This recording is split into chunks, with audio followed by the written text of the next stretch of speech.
Hi, my name is Susan Leahy, And I'm Freeman Michaels. and we are the co-founders of Group to Team Leadership Solutions. And welcome for It's Time for Team, where we give you practical and empowering tips that will inspire not only the teams you work on, but the teams you live with. That's right. And we're going to talk today about the premise. What is group to team? Yeah, and this is really important for us because what we love so much, and I think Freeman can agree with me here, what we like so much about what Group to Team has to offer is that we really break it down simplistically, and this is probably one of the most important simple premises we could give you about group and team. Well, we start with group. I mean, group Yeah. is what we naturally organize into, right? And that's the starting point. Team is something we elevate to. So I want to just kind of break this down, Susan, and talk first of all, what is group?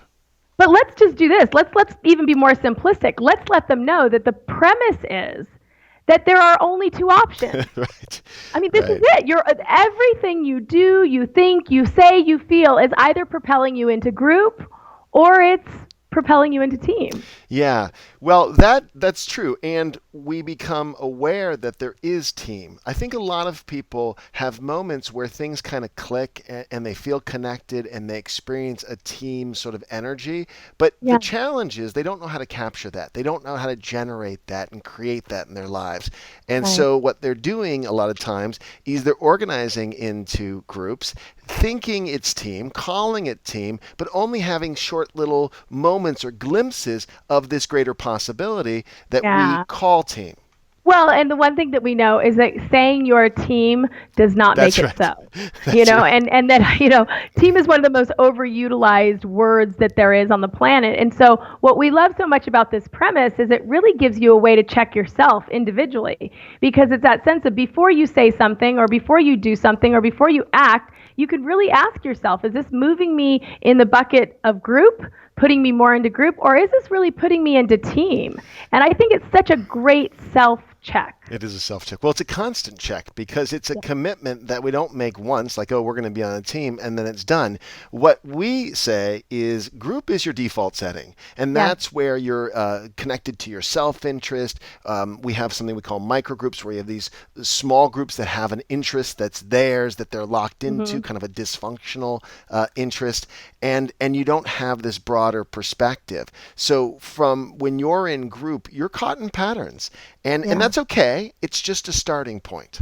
Yeah. And that group is, right? What's so funny is that you don't have to do anything to be a part of a group, No, that's right. right? But you can do a whole lot of things to be a part of a really dysfunctional group, right? Well, you do them unconsciously, but That's to right. That's right. elevate to team, we always say team is earned because I would go like this, earned, right? Right? We make you work out for it. team is a choice. Team is also an aspiration. It's something we have moments of and we want more of, but we recognize that we're going to default back to group. That's just the nature of the way we have, learned to get by in life.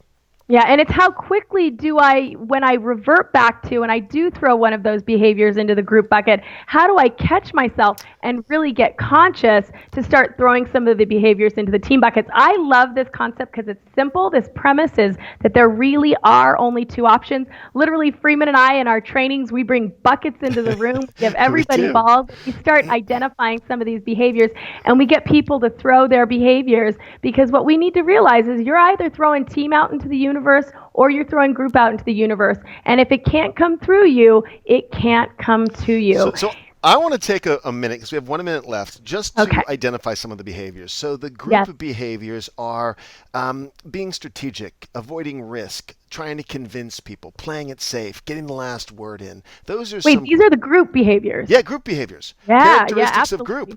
group, because that's what we have to catch. And I'd love it if you could share with us some of the team behaviors. Well, and I think that, what, I'm only going to share one because if you want to learn more, you come on to our workshop. But the biggest one that we talk about is the importance of really getting curious. Yes. So many of us have lost the ability to be curious because we've become too good at becoming judgmental. Judgmental is most definitely group. curiosity is the gateway behavior that really gets you into being able to experience more team in your life. And so that's all the time we have for team today. I want to thank you for sharing your life with us. Again, my name is Susan Leahy. I'm Freeman Michaels, and if you want more of this, please visit our website, www.grouptoteam.com. Thanks for tuning in.